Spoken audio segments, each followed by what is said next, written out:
Welcome back, everybody, for the Week 3 edition of Cover 1. I am your host, James Bellini, with Ryan Chadwick. How's it going, guys? And Paul Harris. Good to be here, James. All right, moving on. Before we get started, we got to thank our title sponsor, Whataburger. Cover 1 is brought to you by Whataburger. I just had one of their new Dr. Pepper milkshakes. It's the best thing I have tasted this week. Go try a Dr. Pepper milkshake now at any Whataburger near you, with 4 convenient locations in San Angelo, including their newest location at 5855 Sherwood Way.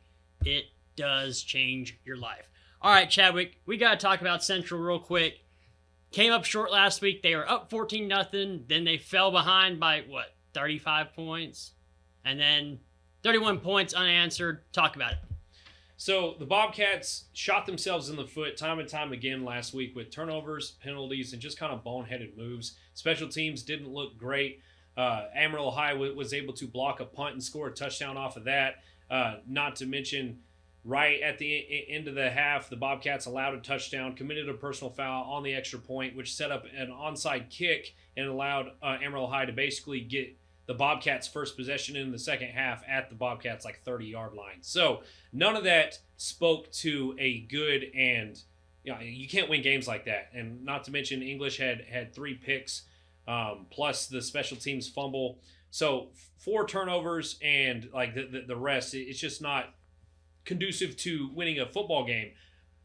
But the Bobcats came all the way back in that one. At the second half of the third quarter and the entire fourth quarter completely belonged to that Bobcats offense and defense. The defense just shut down Amarillo High offensively and gave the Bobcats multiple opportunities to score, and that offense finally started to roll. The running game picked up, the passing game kept going, and they came all the way back. But like I said, you can't give Amarillo High that many chances and expect to win a game, so they just simply ran out of time. Headed into this matchup with Abilene Cooper, this is a game that the Bobcats also could have won last year. It ended up being an 8 or 9 point loss, I'm pretty sure. But Abilene Cooper is talented. They return a lot of talent to the fold this year. But I will say it again, Paul, this is a game that the Bobcats can win. What do you think? Yeah, definitely. Cooper's 0-2, just like the Bobcats. They played some good teams. Both games are close. They lost to Abilene High by 9 last week. That's kind of tough to gauge because it's a crosstown showdown, But judging by the recent history of this rivalry, 5 straight games, they've all been decided by 8 points or less. So, everything suggests it should be a close game. And Central has a ton of momentum, even though they lost last week. So I think they have a chance to win this week. Yeah. One thing to note in this one, Colton Hill did get injured last week, and so the Bobcats are without one of their best offensive weapons, but hey, next man up, right? Right. Gavin Johnson had a huge game, 100 yards last week, stepping up for Colton Hill. So the Bobcats have weapons. They had the Stribling at tight end. They got Jimmy Edwards out there too. So it was encouraging to see Central come back from, score 31 unanswered points in the second half. That is, that's got to be encouraging to your team. Like, hey, even though we're down by that much, we can still fight back. And it's got to be encouraging. Well, it's the penalties for me, man. That's the easiest thing to fix. The special teams turnover was one of those fluke things off of what would have been a great return. And, of course, English is forcing the ball in the second half when he threw 2 of those picks. One of them was just a great defensive play right there in the second quarter. But, yeah, it's the bonehead penalties, the late hit out of bounds, the false starts, the holds, those things can be fixed, but they need to be fixed, and that just comes down to discipline. So it's going to be a decision whether or not those boys want to be mentally disciplined or not. Right, yep. Absolutely. All of our Central coverage is brought to you by, Angelo Bolt. Since 1994, Angelo Bolt Industrial Supply has served the Concho Valley for 30 years and counting. Angelo Bolt is the go-to place for fasteners, power tools, air compressors, safety equipment, and everything in between. Chances are Angelo Bolt will always have what you need when you need it, and an odd chance they don't have exactly what you're looking for, they will find it fast. No request is too big or too small for Angelo Bolt. Located at 808 Warehouse Road, where customer service is their top priority. Thank you, Angelo Bolt, for sponsoring Central High School football. Moving on, let's talk about El Paso, Franklin, and Monterey. Chadwick. So that's a game that I'm going to be at this Friday. One of them anyway. I'm actually going to be at 2 different games on Friday. But Monterey host their first home game at Lowry Field in Lubbock after a rough start to the season. They are 0-2, but they did have 2 games on the road to start out 2024. That first game, actually, they traveled to Oklahoma to play Choctaw High School, which is one of the premier programs in Oklahoma. And obviously that one, with the drive and everything, proved why they were good, beat Monterey by 3 touchdowns there. But last week, Monterey lost a heartbreaker to Abilene Wiley by 1 point. The final score on that one was 29-28. So I think the Plainsmen are ready to be home, to have their home opener. And El Paso Franklin's the one who's got to drive a long way this time. So I think that the Plainsmen do get their first victory this week. All right, moving on to Ballinger and TLCA. Ballinger's 2-0 this year. The last few years have been rough on them, but now they're starting to get momentum. They got a good running back out there. They got Cade Struby at quarterback. They got Weathers back there as well, all playing extremely well. The move down might have helped them. They were on 3AD2 for a while. Now they're 2AD1, and they were on like a 20-game losing streak, right, Paul? They're 1-19 in their last 20. 1-19 in their last 20. Now they're 2-0 this season. Playing TLCA. TLCA has had kind of a rough start. They've moved up, and the teams they've taken on have not been pushover teams. They've been good teams, and Ballinger's going to play them extremely well, and I'm excited to watch it. Paul, what about Bangs and Grape Creek? Yeah, Grape Creek's off to an 0-2 start. I think they're encouraging losses, though. They lost by 12 to San Saba and by 14 to Reagan County. So 2 pretty solid opponents. Reagan County has a lot of firepower. Didn't completely overwhelm Grape Creek. So, both these teams are 2-8 last year. Bangs is coming off a 20-14 win over Merkel. This seems like a winnable game for Grape Creek. Their defense has been solid, and I think the Eagles have a good chance this week. All right, what do you think, Chadwick? I definitely think that this is the first game that Coach Teal and the rest of the Eagles are going to win. Merkel's not that great of a team, so it's not that impressive Bangs. of a win for Bangs. I know. Oh. Bangs beat them. Oh. Anyway, James. I'm sorry. Bangs beat Merkel. Merkel, in my opinion, and nothing against them, but they're just not that strong this year. So I do think that this is a game that Grape Creek can really turn the page and actually get more production on offense. And, of course, that defense has been their strong suit this season. So I'm relatively confident in saying that this is the one that Grape Creek's really going to finally turn that page on. Also, Bangs is a new head coach. I think he's putting more of an emphasis on the run this year. Moving on, though, we got Wall and Jim Ned up next. Wall lost last week to Brownwood. Brownwood is, a very good team, and they held them to 17 points. These two teams kind of mirror each other. They both have new head coaches that were their defensive coordinators. They got promoted. And, of course, you've got a bunch of Wall defenders, Ethan Mickelwitz, Lane Stansberry, Brylan White, Hagen Bart, who are playing well. Garrett Guy is playing well. Wiggins is playing well. And they got Carter Lang over there, who is a beast at Jim Ned. I think he's like 6'7", 250 pounds, defensive end. And Jim Ned, they're a good football team. Chadwick, what do you think? Well, I've already watched Jim Ned play once this year when they visited Lubbock Estacado at Lowry Field in the season opener. And while Jim Ned is as strong as they ever were defensively, of course they got some beasts back there, as James already said. But that run game is monstrous. Like, they got 2 really big tight ends that when they run a double stack set, double tight, that is when they have 2 tight ends in the ball game. That offensive line is hard to stop, and there was plenty of lanes for the quarterback and running backs to run through on this one. So I do think that this will be a classic Jim Ned Wall game. I'm curious to see how Wall's new offense is going to match up, but I think ultimately this is going to come down to, can Wall's defense stop Jim Ned's offense? Welcome back, everybody. This is our Coach's Corner with Houston Guy, former coach of the Wall Hawks. Coach, how we doing? Good to be here. I'm really excited. Great day to talk football. The weather's awesome outside, so Friday night tonight's going to be a great atmosphere. I know. I've been reading the news, and it says clear nights and it's going to be 70-degree weather. It's going to be nice. It's getting close to jacket weather, which makes it even better. So we're excited just for the game that we have coming to town tonight with Wall and Jim Ned. That's right. Before we get to Wall, let's talk about Brownwood. I got you. All right. How do you feel Wall did? They did great. They've got nothing to to hang their head about. They came out and they played a great game. I thought they were toe to toe. The first half. If they don't have some significant injuries, I think that's a totally different ball game. I think defensively those guys were dialed in. They played fantastic assignment football, and Brownwood has a legit football team, and that running back that they have was extremely impressive. And I thought they did a really good job of containing them the very first half. As they have injuries, that's what they're going to, one of the difficulties they're going to face is when they start having injuries like that and they lose a Briggs Jones and a Hagan Barbie, and Caleb Braden. Those kids, all play defense. They all play offense too. So you take a significant amount of your offense and defensive production off the field, and it gets difficult in a hurry. And I think that if they don't have those injuries, I think it's a totally different ball game.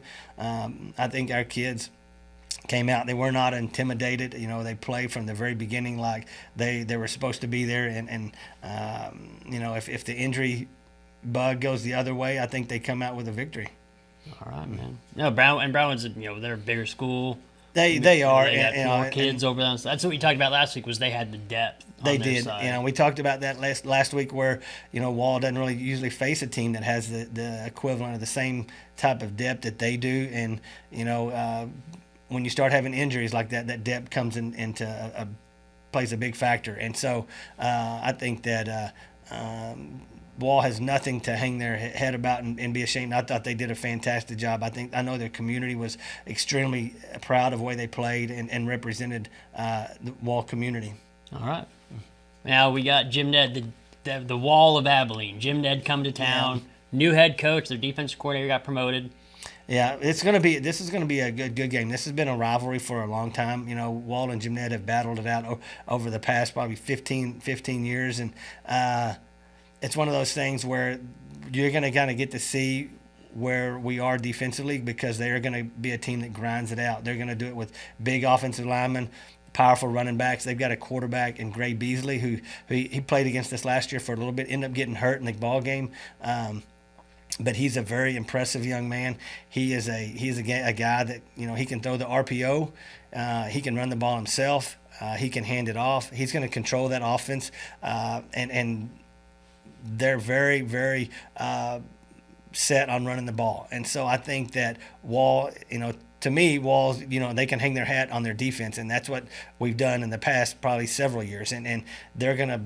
It'll be a battle of wills tonight, if you would say it that way. But I think it's going to be Wall's run defense versus Jim Ned's run offense, and see which one breaks or gives and has the most productivity. But I'm going to lean toward Wall. I know how they play. I know those kids. I know what they're made of.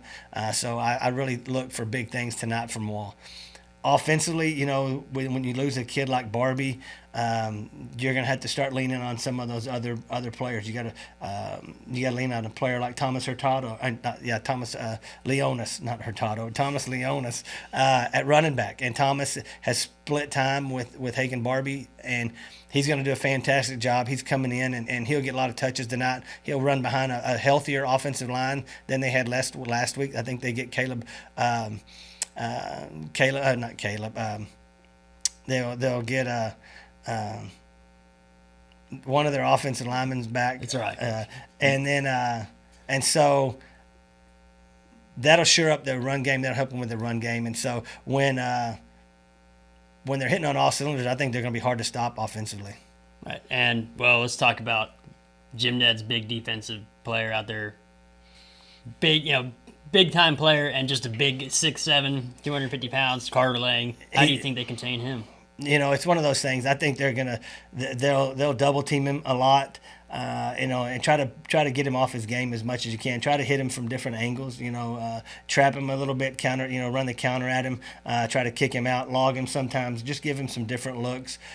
Pass set him, and then just cut him as quick as you can and get him off his feet. He's a big guy out there. He's one of those guys that when he walks on the field, you immediately notice him just because he's so big. And so, I don't think that Wall is going to be intimidated by him. I think they're going to have their they're going to have their game plan ready for him, and I think that they won't have.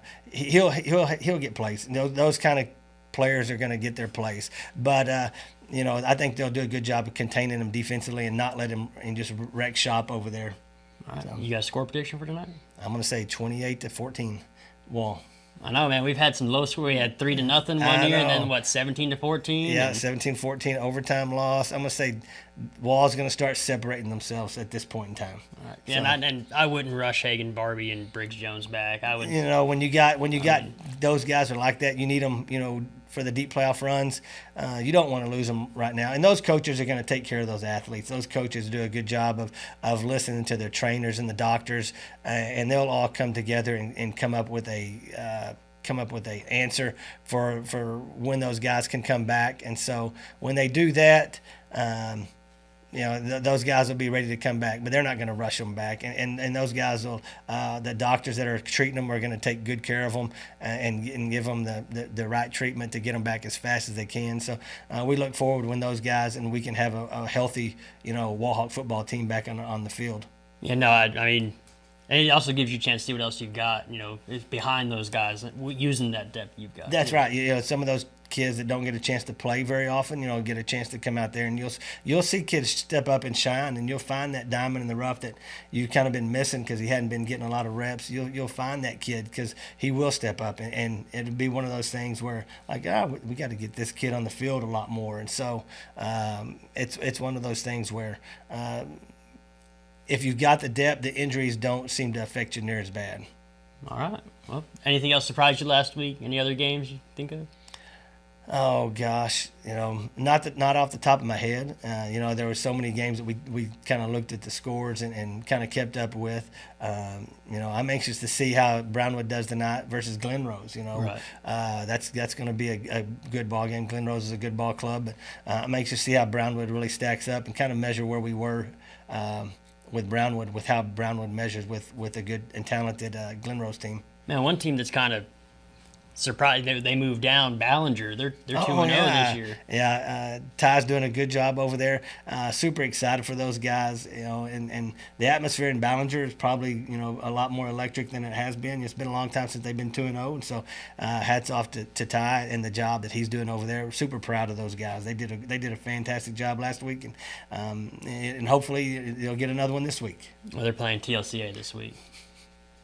And we all know that good luck to both of those teams. Moving up is rough. Yeah, the district's rough. Yeah, that's one of those things where TLCA's got their work cut out for them. Yeah. All right. Well, Coach, thank you for coming in today, man. We appreciate it. You bet. Always. You bet. I appreciate you having me. All right.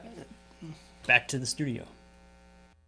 We got to thank our score sponsor of the week, or score sponsor of the season, Texas Bank. For any banking needs, go to Texas Bank. Proven, local, and strong is how customers refer to Texas Bank, one of the most successful banks in the Lone Star State. Texas Bank is a full-service bank with over $2 billion in assets, and they operate in 16 locations from El Paso to Dallas-Fort Worth, including 3 right here in San Angelo, located at 2201 Sherwood Way, 1850 North Chadburn, and 4206 College Hills. Texas Bank staff are your friends and your neighbors. Let's talk about players of the week real fast. We had a bunch of good athletes out there this weekend playing their hearts out, but a couple of them stuck out, and they are young players. Who wants to start off, Paul or Chadwick? Paul, let's go with you, man. Yeah, Paul, let's talk about Liam Yancey and Chris Avizo. Yeah, 2 sophomore quarterbacks, one of which we knew a lot about heading into the season after, Yancey took Miles to the state 7-on-7 tournament. Alvizo kind of came out of nowhere for me, at least. When Austin Perez went down the first week, Alvizo stepped up, and then this last week was his first start. And, really, what a start. 353 passing yards and 4 touchdowns, 90 rushing yards. He turned the ball over twice, but I don't think you can ask for a lot more from your sophomore quarterback making his first start. And then Liam Yancey, super efficient, 17 of 20. And I don't remember what his final numbers were. I think 6 touchdown passes. Yeah. Yeah, 320 yards or something like that. So more touchdowns than incompletions. That's a pretty good day at the office for that kid. Oh, absolutely. Chad, what do you think? Yancey did have a turnover, but in a win that big, when you are almost that perfect, think about that. He had 3 incompletions, and one of them just happened to be an interception, right? The Miles got a huge win over Sterling City last week. And rivalry game. Yeah, and I definitely think that Yancey is the future of this program. As far as Avizo goes, he truly embraced the next man up mentality, and he took advantage of his opportunity. It kind of reminds us of a situation that might be Brady and Bledsoe-esque, maybe. All Lakeview right. Chiefs. All right. Our six-man player of the week goes to, again, Brenner Sherwood. He had 326 total yards, 326 yards through the air, 6 touchdowns, 134 yards, 1 touchdown, and 11 tackles on defense. Putting up monster numbers there for the Steers. And Chad, let's talk about the Friendship quarterback real quick. Okay, yeah. So we got to give a shout out to a guy in the South Plains that not only is nominated for our play of the week, but Dave Campbell's Texas High School Football nominated him for Mr. Texas Football Player of the Week, and that is Holden Phillips, the quarterback for the Friendship Tigers. He had 582 passing yards and 8 touchdowns in their win over Wichita Falls. I think it's Memorial. I think so. Yeah, Wichita Falls Memorial. They ended up being like a shootout game. I think the final score was like 66-49 or something like that. The Tigers did win that one, got the first win of the season after that. A really disappointing loss to Byron Nelson by 2. They head into another matchup this weekend against one of the other Wichita Falls schools, and they should just completely win that one as well. But congratulations to Holden Phillips, 582 yards passing. That's like Big 12 old school air raid numbers, you know. But 8 touchdown passes is got to be close to a school record too. All right, Chad, let's talk about where you're going on Thursday. So on Thursday, we are going to be in Lowry again, up in Lubbock. Me and Nick Thompson, we are going to be featuring Lubbock Coronado for the 3rd time this season. That is definitely one of those games that we're all looking forward to, because it's a game with another one of, it's big country technically, but like rivals. It's Abilene Wiley, right? And Abilene Wiley just comes off a victory over Lubbock Monterey by 1 point. And so we'll kind of see where Coronado stacks up against Monterey, who they're in the same district with this game. Of course, Coronado comes off of a tough loss to the number 8 ranked team in the state, Lubbock Cooper, last week. In a game where in the first half they hung tough. In the second, a couple turnovers, and all of a sudden Lubbock Cooper's blown them out. But I do think that Coronado matches up well against Abilene Wiley, and especially with their run game. They got a couple really big young backs, a sophomore and a junior out there, and that one should be fun to watch. It should be short. I think Coronado's going to control the clock in that one. I think you still got to give Abilene Wiley the edge, but it's going to be a good game. All right, I'm heading to Mullen for the Mullen-Menard matchup. Mullen's a very talented team. Menard, we haven't been able to cover a whole lot. They do have a lot of talent down there, Menard. I know they were playing up for a long time. Now they're playing 6-man. Pretty talented last year. They made, I think they made the playoffs the first year they were 6-man, and I think they made it last year as well. But should be a very good matchup between two really good teams. What about Friday, Chadwick? Where are you going Friday? So I will be at the Monterey game at some point, but I will be ending my night in New Home for the Muleshoe and New Home game. Sorry, I can't talk, guys. But this is going to be our first South Plains small school coverage, so I'm really looking forward to seeing some of the difference between that and our small schools out here in the Concho Valley. But Muleshoe is very talented this year. They're 2-0. They're outscoring their opponents by a lot. Their quarterback has over 500 yards passing already, and his 2 receivers, they're almost like even. They have more than 250 yards receiving each. On the New Home side, they are 1-1. They come off of a tough loss last week, and I do think that 2 ropes. I think that loss was by 5 points or something like that. So it was a very close game. I do think Muleshoe has the advantage in this one, but New Home always plays tough, and they're a really good football team. So, going to get some South Plains small school coverage for you coming at you on Friday. All right, Paul, talk about Lakeview and La Mesa. Yeah, Lakeview beat La Mesa 49-8 last year in their season opener. I think they're going to see a lot better team this year. La Mesa has new head coach. He was the defensive coordinator last year for Anna, won a state title last year.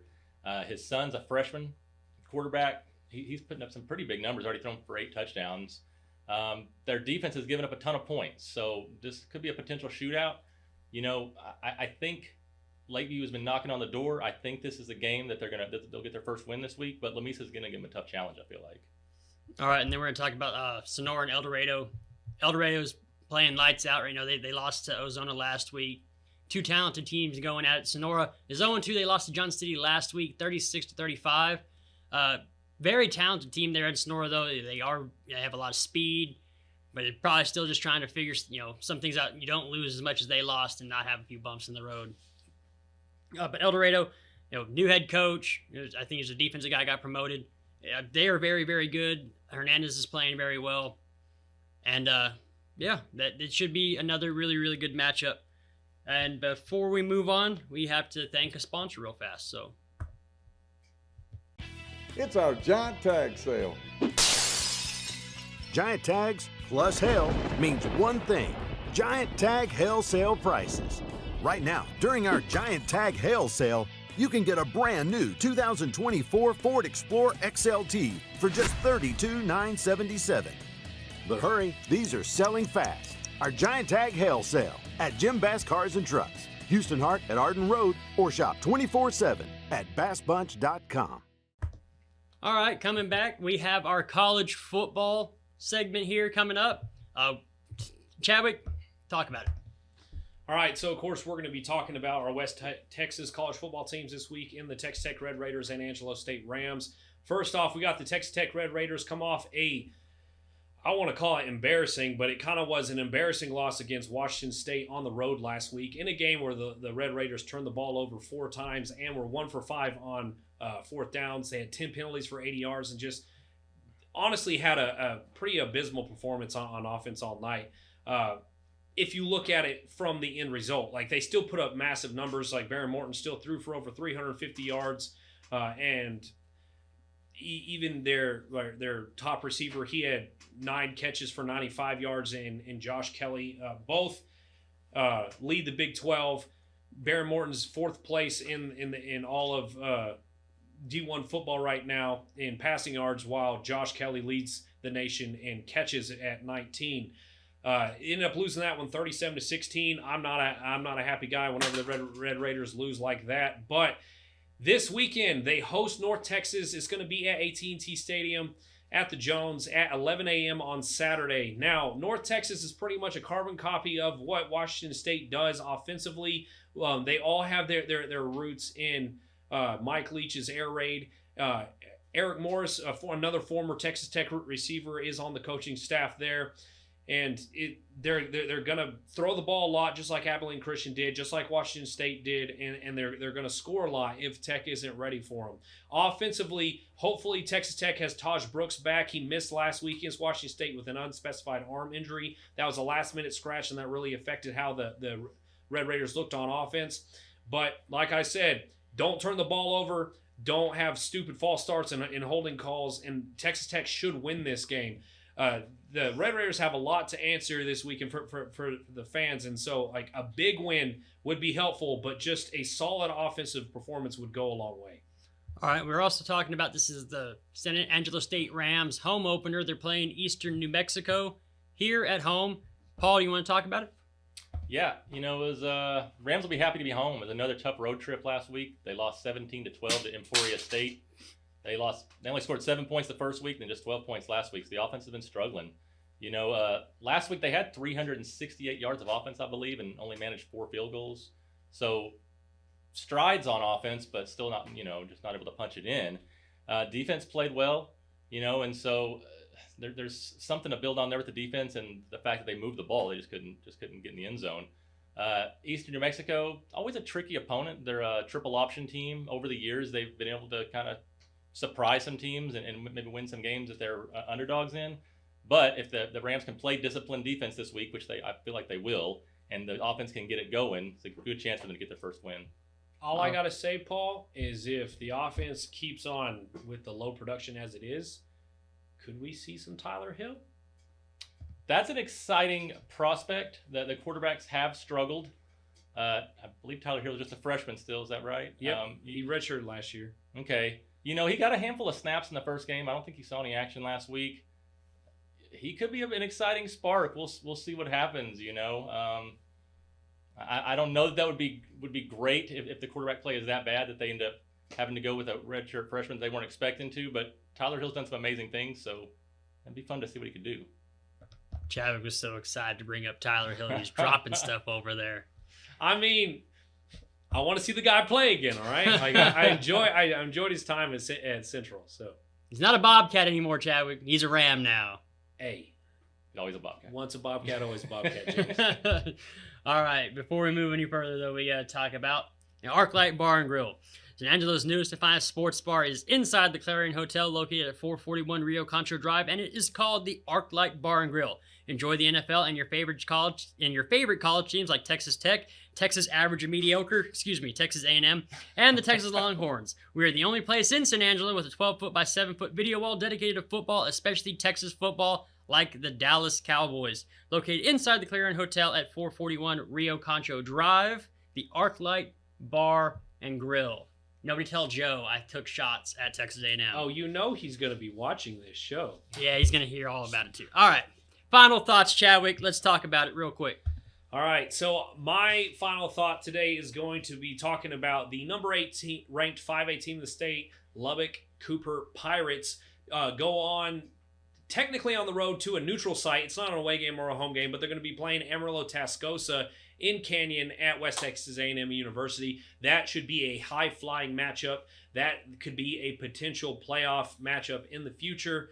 I'm not really sure how the big 5A and little 5As work when it comes to playoff times. I don't really know what Tascosa is, but I do think that should be almost even a better matchup than Amarillo High Central was last week. Tascosa has been good over the past few years, just like Lubbock Cooper has, and Lubbock Cooper has proven already this season that they have come to go further in the playoffs than they did last year. This team might be our best West Texas chance at a state championship appearance this year, and I'm excited for it. So, let's hope Lubbock Cooper plays well, and it's going to be exciting. All right, Paul, let's talk about Rochelle and May. Yeah, that might be the best six-man game in the state this week. Everybody knows, if you know six-man football, you know May. They've had 4 state final appearances last decade, double-digit wins 7 times. Rochelle's definitely more under the radar. They didn't make the playoffs last year. Of course, they were in a district with Richland Springs and Cherokee. But, they returned all their starters from last year's 7-win team. We thought this would be a team that was ready to make a move. They broke into the state rankings this week at number 10. And this is a great chance for them to see what they're made of and kind of try to make a statement against May. It'll be a tough game, but and May is going to be favored. But if Rochelle can hang with them, it'll say a lot. All right, and we got to talk about Brady and Ozona. Ozona's playing out of their minds right now. Their running back has nearly, 500 yards? Yeah, he's already over 500 after 2 weeks. So well on his way to probably 2,500 yard season. And Brady's playing pretty well this year. I think they're 1-1. They had a sophomore quarterback step up for him last year, and he said, "Hey, I'm your guy. Let me be the guy." And Coach Roberts rolled with him, and he's playing extremely well. They got 2 running backs. They got Johnny Mendenfield back there, and Ashton Taylor. Yeah, I believe Ashton Taylor. 100 yards versus Mason last week. And they have a really good defense. Darkest Reed's playing really well. And this should just be a really good game. I'd like to see how well Christian Villarreal does against DeMarcus Reed and Mendenfield on defense back there. So, yeah, this should be another good one. And before we leave, we do have to talk about our picks. Chadwick, you want to talk about it? All right, so the Central game this week it's pretty split.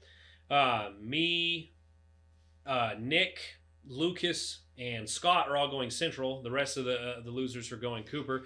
But we do have faith in our Bobcats this week, and I do think that this is where the Bobcats are going to get their first win. Isn't Central 0-2 this year? I mean, so is Abilene Cooper. Okay. All right. I mean, whatever. All right. Moving on. El Paso, Franklin, and Lubbock, Monterey. Chadwick went Monterey. I went Monterey. Paul went Franklin, Nick went Monterey, Lucas went Franklin, Ernesto went Monterey, and Scott went Monterey. Should be another good matchup. Chadwick, let's talk about Jim Ned and Wall. So in this one, it should be pretty split, but we have a lot of home field advantage here. James is the only one who's really going Jim Ned. Got to make it interesting. Yeah, we got to make it interesting. I do think Wall's going to win just by the numbers, but Jim Ned is a good football team. I'm actually surprised that no one else picked Jim Ned, but 5 of us are going Wall, and James is going Jim Ned. All right, Ballinger, TLCA. Again, this should be a pretty good matchup, but Ballinger, I think, is going to take this one. So does everybody else. Everybody went Ballinger, and let's just see TLCA. Let's put some good things on film. Chadwick, you want to talk about Bangs and Grape Creek? So Bangs Grape Creek is completely split down the middle. Half of us are going Bangs, half of us going Grape Creek. It's not really a consensus here. Like we said before, Bangs is winning games and Grape Creek hasn't yet, but Grape Creek's defense has been playing really well. So like I said, I'm one of the ones who went Grape Creek, so we'll see. But let's go ahead and go over the records, man. Let's go over the records. I was about to do that. So thank you for taking the reins. I'm excited for it because we go. all made up ground on Nick because Nick was 4-1 after last week.